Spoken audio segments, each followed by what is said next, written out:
Welcome back to Connections in Flight. I'm Erika Paramore. I'm Sarah Mizuguchi. Join us as we have another meaningful conversation about navigating our current life flight. How are you, Sarah? I'm okay. It's good to see you. It's nice to see you. Did you have a good vacation? I had a great vacation.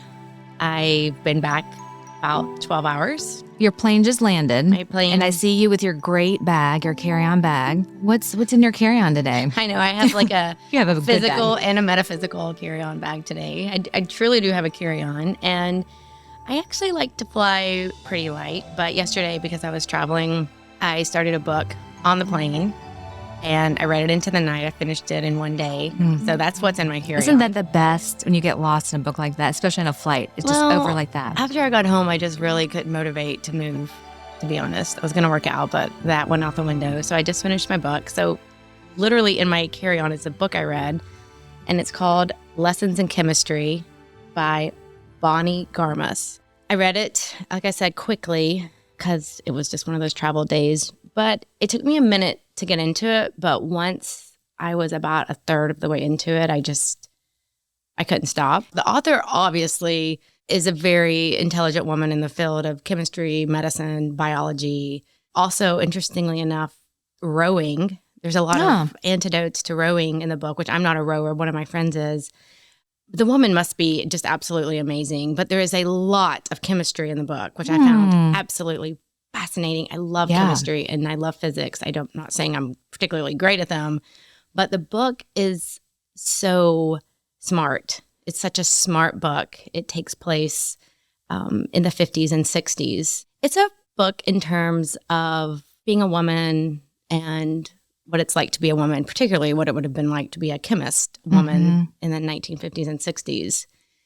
So I loved it from that historical perspective. I loved it from the factual views of the chemistry perspective. Well, when you say chemistry, the thing that popped in my head is like love.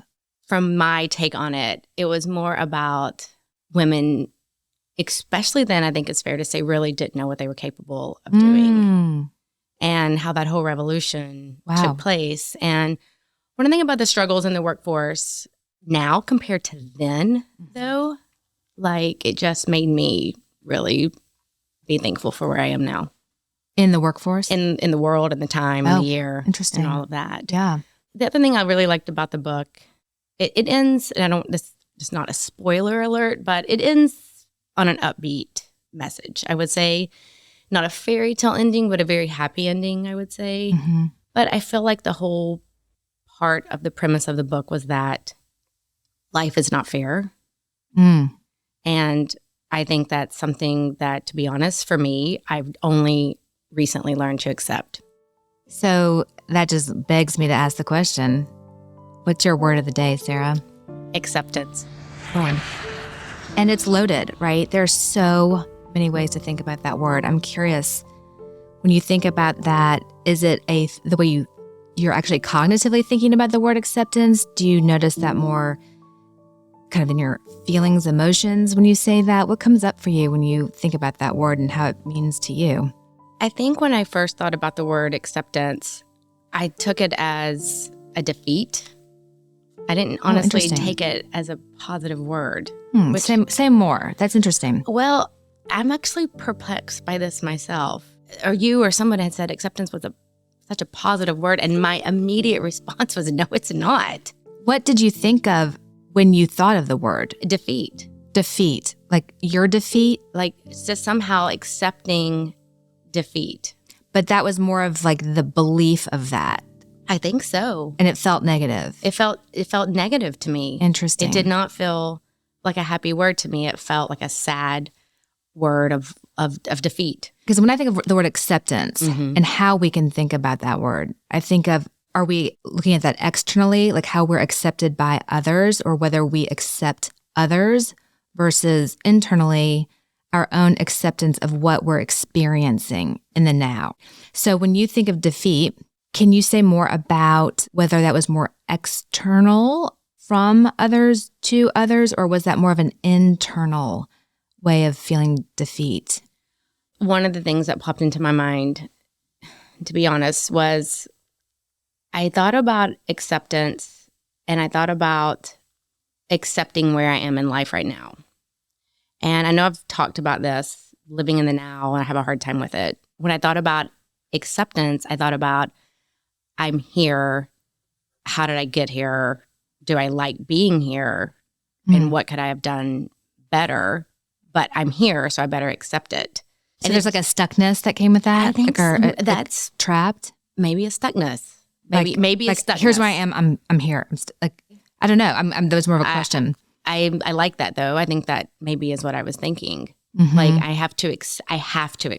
Okay, I have a question for you. Mm-hmm. What would you say comes up if you were to tell me the opposite? What's the opposite of acceptance? Oh my gosh. The opposite of acceptance, non-conforming, running wild. So that's fascinating because for you, that running wild is like the freedom, the liberation. Like, right. I'm not accepting. Okay.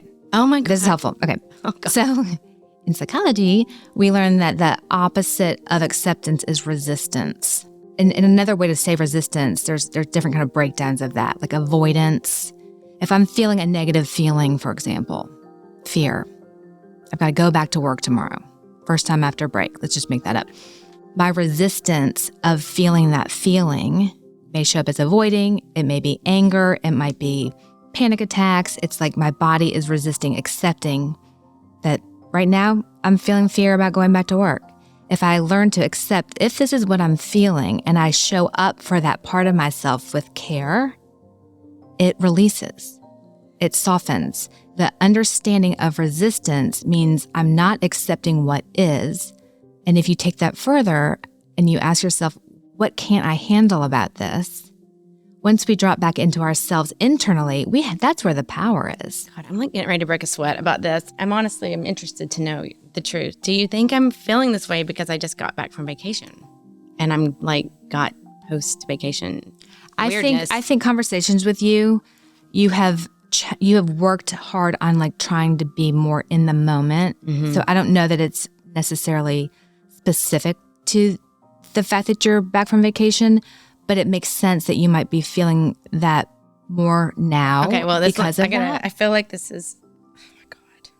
When I find myself in these it's a post-vacation or whatever, I take all the furniture in my house and I move it all around. When I came to this podcast, every piece of furniture in my house is in the center of my living room, and I just left it there.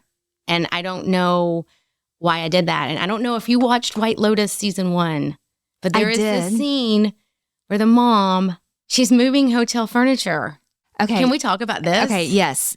Okay. This is like a whole different concept, but this is one of my go-to favorite visuals I've ever used in therapy. I use this in my kitchen all the time for myself.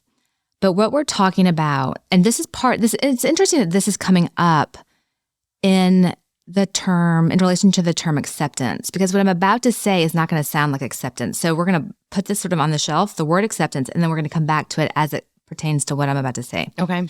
So a client comes into my office, right? And they're like, do people really change? Can people really change? And we talk about change in two ways. There's transition, which is going from one plane to the next. And then there's transformation, where you're kind of in a whole different realm of your life. So if we use the room of furniture example, transition, let's say we have a room of dysfunctional furniture.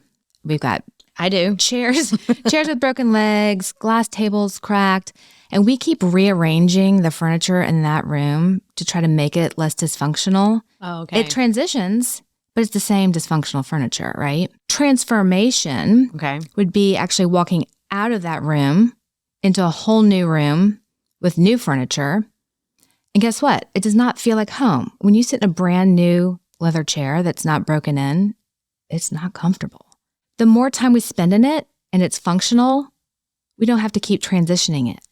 So sometimes the metaphor here is that resistance, instead of accepting what is, say I go to the new functional room with all the functional furniture, and because it's not quite comfortable yet and it gives me anxiety, what do? I'm going to run back to the old dysfunctional room, rearrange that because I know that. Say it means I'm not setting boundaries, or I'm not getting sleep. Say it means, I'm not eating well because I've been on vacation and I'm in a sugar crash. Like that's the metaphor of the dysfunctional furniture. But if I keep rearranging that, ask yourself, what am I avoiding internally? Oh, God. But that's where you are right now. Like that energy from vacation back home, you're exerting it physically to create a different feeling in a room. Is it functional or dysfunctional? It's totally dysfunctional because I do this at really weird times. How does it help you? I don't know that it does. It drives everybody batshit crazy too. Well, you do have great furniture, I have to say. But it is the dysfunction of it to me coming back. Let's pull acceptance back off the shelf. Please. It's resistance. Instead of trusting yourself and learning how to kind of meet that discomfort with care, the energy's got to find its way out. And that's how it's showing up. I mean, I did think to myself, and I'm not sure this is healthy, but I did think to myself, okay, here I go. I'm moving all this furniture. Something's up, but it's better than like going out and, True. There are worse things you could do. But here's another way to think about it. Is it helpful, right? It doesn't mean that it's bad. Is it useful? And I think to really drop into understanding what you're really experiencing, that's where people get stuck because they think of it as an external thing to accept. Like I'm accepting the fact that vacation's over. I'm accepting the fact I've got to go into work tomorrow. Well, yeah, that is what it is. Right. But the feeling that I'm having inside, if I ignore that, that's not useful. And that metaphor is like pushing a beach ball full of air underwater, right? So that can be fun. You're in the pool, you're pushing it up, it pops back up, you push it back down, it pops back up, but that gets exhausting. It is and exhausting. That's what those feelings are, right? So instead of the furniture thing that you're doing is like pushing that beach ball under the water, but it pops back up. So the other thing I think about acceptance, I should just accept this is how I am. I feel crazy and I move furniture. Okay. Should I accept this is that? so good. I love, because that sounds like that's a positive way of doing that, right? Well, I feel like it's more positive than other like speeding or drugs or like, I'm just moving furniture. I did scratch my floor, but I'm just moving furniture. So I thought to myself, is this just who I am? I'm a crazy ass lady furniture mover. Right. Well, here's the problem. You're identifying your whole identity as that person instead of the part of you that's experiencing something. The acceptance is not about, I just have to accept this and like it and condone it. And it's more about awareness. Is it like trying to understand why I feel like I need to move the furniture? With curiosity. It's going deeper. If I didn't move the furniture, what would I notice inside of myself? Oh, God. Right? So my heart might be racing. I might feel like itchy. I might feel sullen. I might feel heaviness. That's what we meet with care. If that's true and we shine kind of the light on it to see it, like we're looking at the beach ball, we're like, okay, instead of trying to force this away, resist it away, if we say, yeah, it makes sense that I'm exhausted or I'm overwhelmed or I'm sad, like it's over. Human nature, our brains want certainty. We want to plan. We want to feel like we're doing something that we're in control of. Every change takes that away from us. Now we're forced to use all this extra energy that we don't have to adapt. And that transition is what you're feeling. And if there is something that you're specifically really worried about or sad about, nurture it. That's the acceptance. Okay, this is what I want to get back to. So I just got back from vacation, I had a great vacation. I have post-vacation blues. Mm-hmm. That's got to be normal. So common. Okay, it's fine. But I move furniture. So I go on but instead of moving furniture, say for example, I have this, I'm going to start moving furniture. I get out the little furniture pads. I call my kids. Everybody knows what's getting ready to happen. How could I meet that with care? What would be, I think okay, so it's not the moving the furniture that's good or bad. Mm-hmm. It's what are you aware of that's happening in your body that's driving that need. So if you're like, I need a refresh, this is my opportunity to create a different picture and adjust it. Like, great, move the furniture. Mm-hmm. But if it's something that you're avoiding feeling and you're just transitioning the room to try to feel something different, that's an external reaction to an internal thing that you're not looking at. Do you know what the feeling is that you're avoiding by changing the furniture? Maybe. I'm not sure. And that's the work. That's the practice of acceptance, is being curious about that. It's not having to know why. It's like, like, what is that? Where did I get that bruise?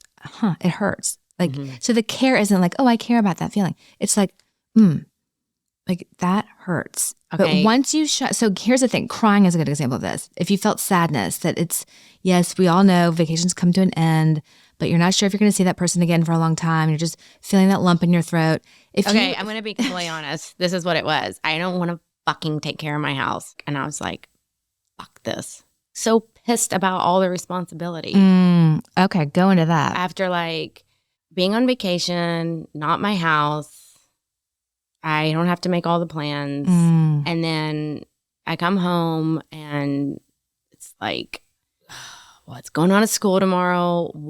My dogs are pissing on the foyer, dirty dishes. My kids are gross. The responsibility showed back up. Yeah, it's a lot. And it's all normal. I mean, I got But both boys. of those can be true. It can be a lot and be overwhelming, and you can be grieving the sort of lighthearted, carefree. That's why vacations are so important, is that we get to connect to that too. But the dread of coming back to all the real practical responsibility, even if you know that that's there, you can feel overwhelmed by it. But showing up, like, you are doing more work by moving all the furniture. Wait till I go home. Oh my God. But do you see what I'm saying? Like, you just going into the honest, like, the level of responsibility is hard. And my tank is empty.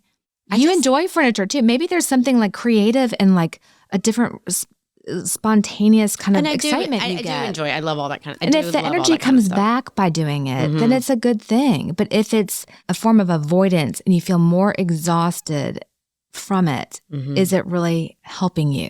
Right. I mean, would a bath or a walk or this is hard, we just take it step by step. That's the difference in acceptance. If this is what it is now, take it in baby steps. Don't think of the whole week. Think of in the right now. So I'm going to use the word grief because I feel like a lot of people at the end of a vacation, there's dread about tomorrow, but they're also in that moment. So it's like the blues. So if we just look at the sadness in ourselves without the story about it, it's not like I'm never going to see that person again. It's just like the sadness, our tears, our whatever visceral feeling we're feeling. And we just look at that in the now, it will shift in 5 minutes. It'll lighten, it dissipates. It's like digesting. It's when we block it that it gets gets stored in our body. And that's when we need this like release. You see this in kids a lot, right? And they act out. The day that I had a client a couple of weeks ago who was same thing, coming back from vacation, and she's a first grade teacher. Oh, wow. 20 kids. She's her own children. Sure. She's like the day after vacation with all these kids who are feeling the same thing I am about going back to work, but their bodies are releasing all this energy that does not happen. Probably by Wednesday, that won't be there. But that's what we have to show care for. These aren't bad kids. No, of course not. But they don't have the brain development or the tools or the emotional awareness to be able to deal with that. So how does it come out physically? And that's the moving the furniture. It's coming out physically. I should have gone to work out instead of moving furniture. It is. Now you know that can be helpful. But if you're like, screw it, that feels like the responsible thing to do. I'm not doing that. It's like you're accepting it. This is my experience right now, and it's hard. Right. It's not that you're trying to remove the negative. That's the acceptance. It's I am in this right now, and I'll get through it. Well, it's better to accept the negative, right? Or let it pass through you. Or somehow. It's passing. It's like creating an opening for the force to move. Because if it doesn't, it's going to spin out sideways, which is the furniture.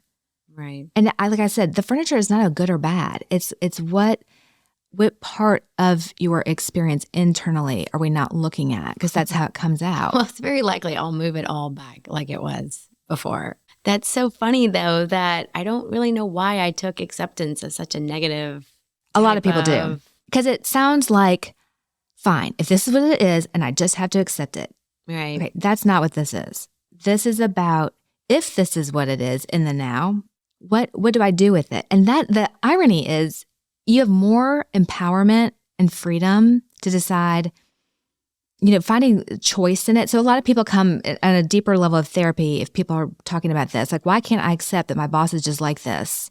and I just have to get over it. That's not acceptance. Acceptance is noticing what I'm experiencing and understanding about myself when my boss does blank, cuts me off or asks me for an email and then forgets she ever did or whatever. I'm making this up. But if I say, okay, what's frustrating to me is that I expected that when she asked me for this, she would want it when I sent it, and that didn't happen.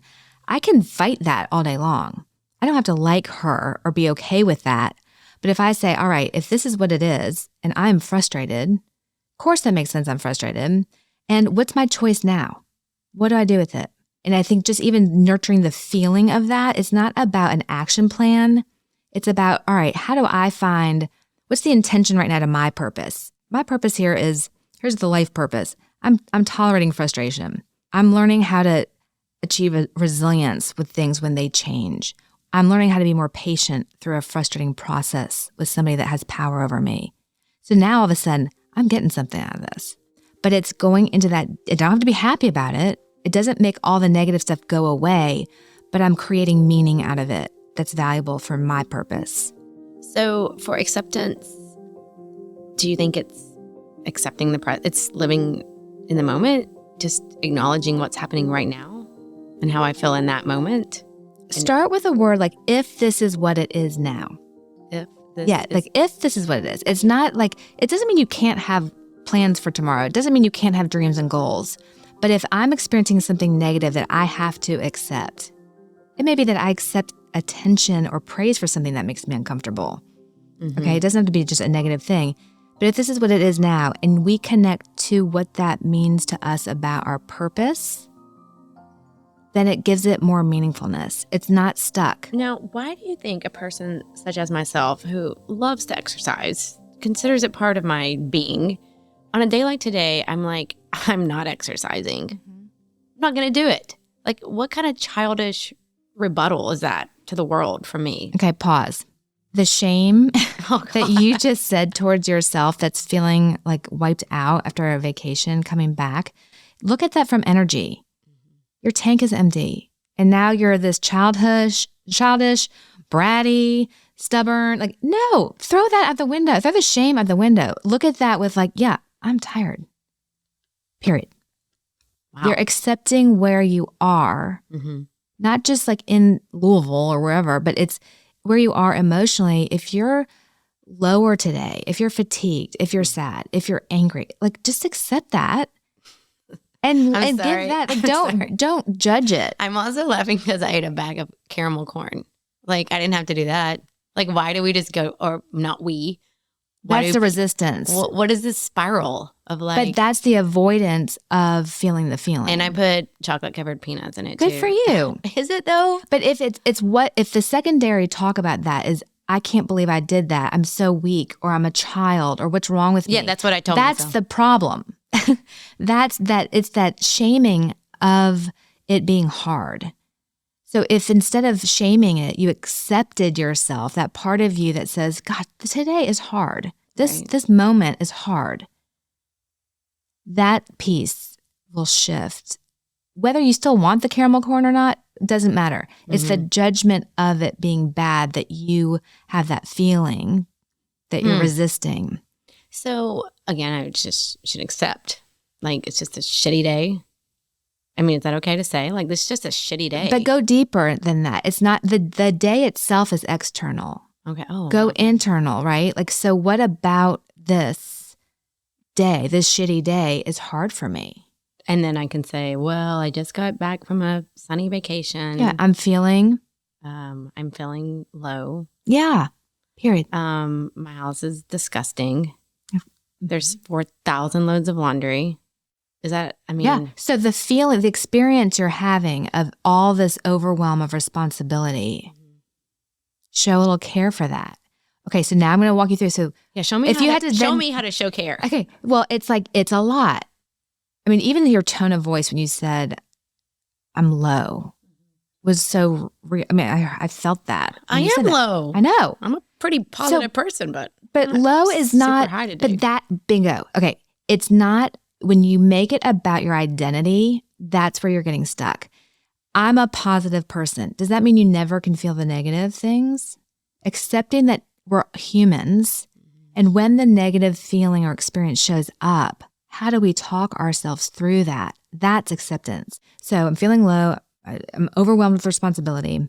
What does the part of you, your higher self, believe the purpose in this? Like working through the negative, showing care for this being a hard day for you. I've always thought that these low days are so I appreciate how my high days. Is that okay? I wasn't sure. There's not a right or wrong, but what I like about that is that it wasn't about my identity. What does it say about me? Now I'm a negative person? Right. I thought I was a positive person. It switched to like, this is when I have those positive days, like you're showing appreciation or value, meaningfulness to what's hard rather than just trying to push it away. No one wants that part. But when it shows up, if I can have choice about what I'm looking at with intention and find some nugget of purpose, it doesn't have to be like global purpose. Of course, everyone has shitty days, but I do think it helps us enjoy even the next day. And something else, actually back to this, that I loved in this book is this woman, one of the characters in the book just talks about how every day is a new day. And it is, love absolutely. that, honestly. I do think when I wake up, one of the first things I try to think about is how do I feel today? I want to feel like a 10. Every day I want to feel like a 10 in the midst of like pushing a couch and eating popcorn. My children like put their headphones in and act like they can't hear me. I'm going to wake up tomorrow and I'm going to be back to myself. I have another word to help you take this to a different place. Okay. Growth, right? So in what way is today helping my growth? Well, I know that it's transitory. This will pass. What I'm stating as problems aren't even, they're problems to me, but like in the grand scheme of life, my life and other people's lives, these are like really not No, because that's dismissing it. That's okay. Wait, you're so close. Here, I'm going to say this. That in the grand scheme of things, what does this mean to me about me? I can handle this. I'll get through it. I was going to say I felt bad because like people are starving and I'm pissed about my furniture. But that's shaming. But now you're shaming yourself for feeling a lot when other people have bigger problems. See how that sneaks in? Everybody, we all do this. But that's the catch. It's like bring it back to if this is what I'm feeling, the discomfort for you is holding that. Give it validation. The meaningfulness for you is what does this mean personally about my growth? If I'm feeling this, you could say a million different things. Like it helps me be more resilient tomorrow. Makes me know how to get through a hard time. It makes me know that, I'm not alone in this, that other people who have hard days, I can have some compassion for because I get what Sunday blues are, right? So it's how it connects us or how we create meaning out of it that matters. If we say, but I shouldn't feel this bad because they have it worse, then you're dismissing that it's okay to have that feeling. And if I told you I had that day, you wouldn't be like, yeah, well, Erika, people have bigger problems. You would say, right. And so we can't do that with ourselves. But it's not just like, oh, this is a hard day and, I can have it. And if I can find some little nugget of growth in this, that because I can trust myself to get through this and tomorrow is a new day, none of us are 10s every day. I understand the thinking of like, I got through it. Tomorrow's a new day. I feel quite confident tomorrow I'm going to wake up and be what I consider to be myself. What does that mean? Like, I was just telling my sister this on vacation. Like when I wake up in the mornings, and I do think there's something about being 46 when you wake up being different than like when you're 22. I mean, the first thing I try to notice in the morning, even before my eyes open, which is hard. That's really hard to do. I'm working on it. But I try to say, am I a 10 today? For me, for Sarah. Like, am I feeling? What does a 10 mean? I'm ready to go, unstoppable. Like, I'm going to give everything. I'm up, happy. I'm going to be. Okay, I have a little tweak on that word. Mm-hmm.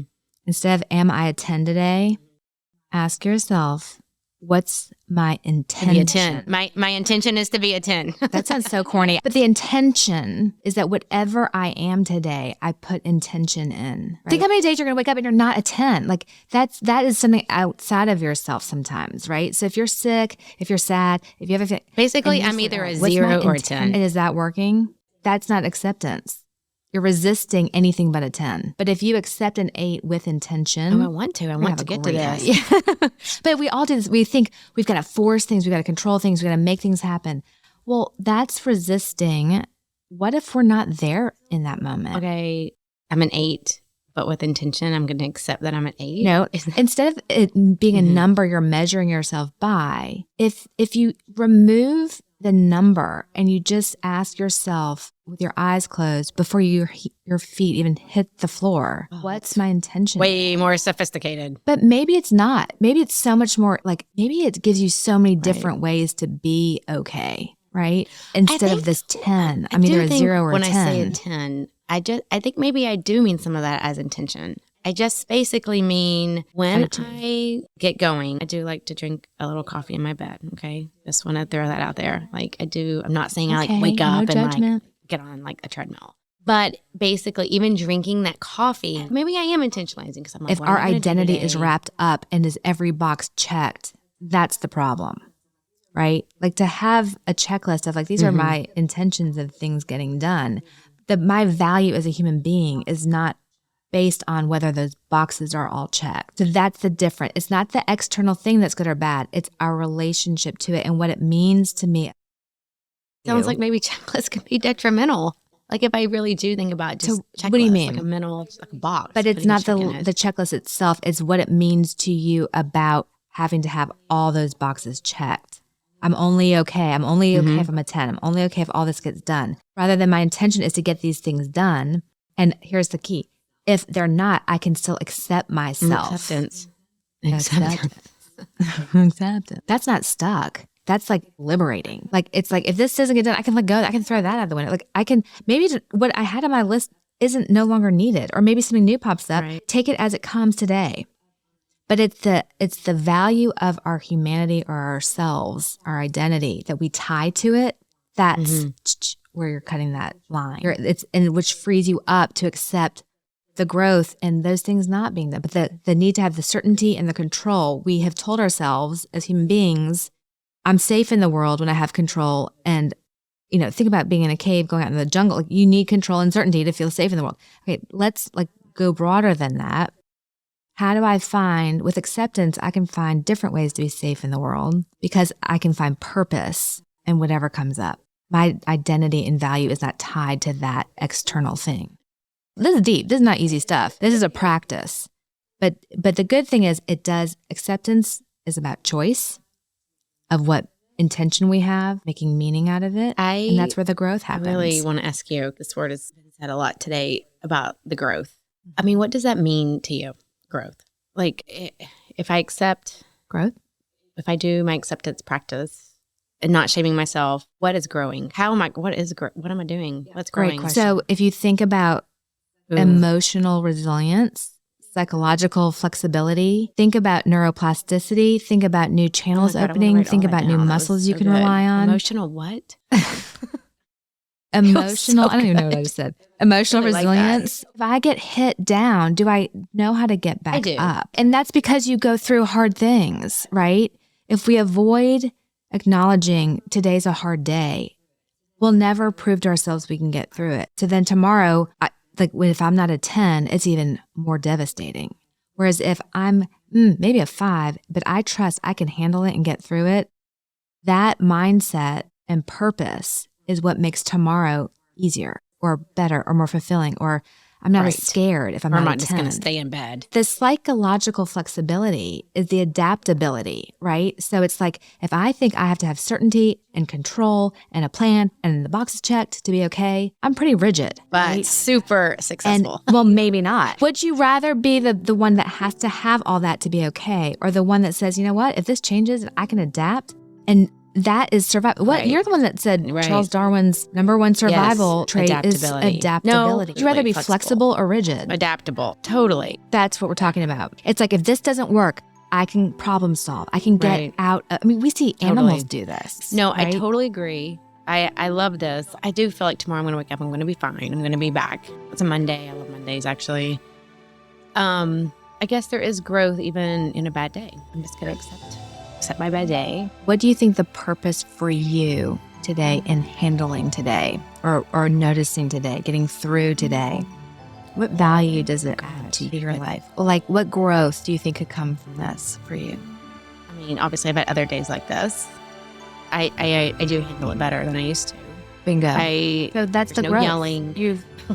Popcorn is a little better than yelling.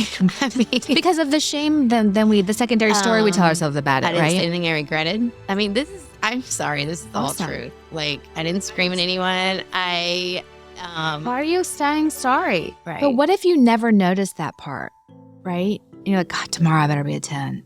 That's a whole different mindset than like, today's hard. Okay, so And I'm handling it better than I was a couple years ago, right? I knew I was having a bad day, like immediately. So I started moving furniture, eating caramel corn popcorn with chocolate covered peanuts, which is delicious. And I knew I had my book, The Power of Now, which I always have on. I'm always reading. But I thought to myself, I'm not going to read that because I don't want to be told to be in the now. I'm just going to move my furniture and have a shitty day. So you went into resistance. I don't regret it, though. Honestly, I don't. You got through it. You finished the stress response What would you cycle. think acceptance means? Obviously, I took acceptance to a dark, dark place. But what would it mean to you? To me, as everything. To you as everything but a therapist. Woman, mother, everything. I always think about meaning making. Like, what's the meaning making out of this? Maybe I don't know yet. But I do know that what's hard is where the growth is. Emotionally. Like, a lot of it for me is like, this is a test of patience. Are these the things you tell yourself? Like, I don't have control. A lot of obviously. But I think the difference for me, and part of this is that I get to practice this every day in my job with people. So that does help. But I do think even when it's hard, I mean, a lot of times I just cry. I let it physically like come out. I do a lot of crying. But then it's like, all right, like it is a lot like today's today. You know, it's okay. It's part of it is like, asking like, what about this is important to me? And sometimes I don't know what's going to come up, but it's these feelings, negative feelings are telling me what's important. I got to be honest. I really, of all the thoughts I had today, I never stopped and asked myself, what did you just say? What does this mean to me or something? What is it? What does this experience that I'm having, not externally, internally, tell me about what's important to me? I'm going to need you to put that on a Post-it. It's really helpful. I will. I would be happy to do that. But I think that's the thing is like, it's if you find what's important, and that's another word for value or purpose, like then it's useful. It's not stuck. It's the opposite. It's giving you information to use to go forward. It's not a measure of my value. It's just really helpful. Of all the furniture moving days I've had. Sometimes furniture moving is extremely important. No, sometimes we need to do it. But I think it's watch the judgment of what you do. And we all do that. Like, I shouldn't be bothered by this. Right. That's resisting being bothered by it. And if I said, maybe I just have to accept this is who I am. Okay, I'm turning it on you. What's wrong with that thought? What's keeping me stuck in that? Maybe I should just have to accept this is who I am. I'm putting the value on the external. And I'm measuring my worth. What is it telling me that's important because this is hard? That's different than this. I don't have to label myself. We always have choice in what we do with what's happening now. And how we experience ourselves through that. I'm all in. Amazing today. I loved everything you said. Can you come over really right now, actually, and help me?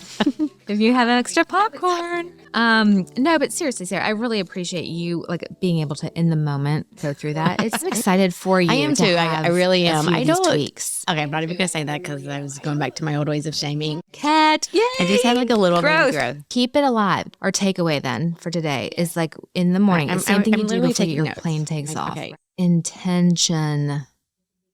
And it can be one word. It can be calm. It can be growth. It can be patience. It can be joy. Yeah. It can be anything. But you'll be surprised as you put that into the universe before your feet hit the floor, what comes up, what you notice, I'm what you kind feel of laughing at day. myself because it really is very me that I had to put it in like 1, 2, 3, 4, 5, 6, 7, 8, 9, 10. Like just very like all or none. Intention. I really would like to tie that into some morning meditations. I really want to circle back to that. That is a perfect way to do it. On a future talk about how to really hone in on that morning. I think I would choose morning to meditate. That's a great time to get the energy. And the word intention, if you can lay in your bed, it can take 30 seconds. And just also notice what's happening in your body with that word intention. You're connecting the physical, emotional, and the cognitive all together. Thoughts, behaviors, feelings all together. That alignment will help your energy like connect to those things even at a higher level. I'm into it. Thank you. Well, thank you. Anything else before you catch your next flight? Thanks so much for listening to us today on Connections in Flight. Would love to hear back from you. Please feel free to email us, leave feedback or comments. We'll be back next week with a new word. If you want to discover more about us, please find us in our socials, and all the links are in the show notes. Please be advised that the information discussed on this podcast is not professional therapy. If you are triggered or activated, please don't be afraid to seek professional help.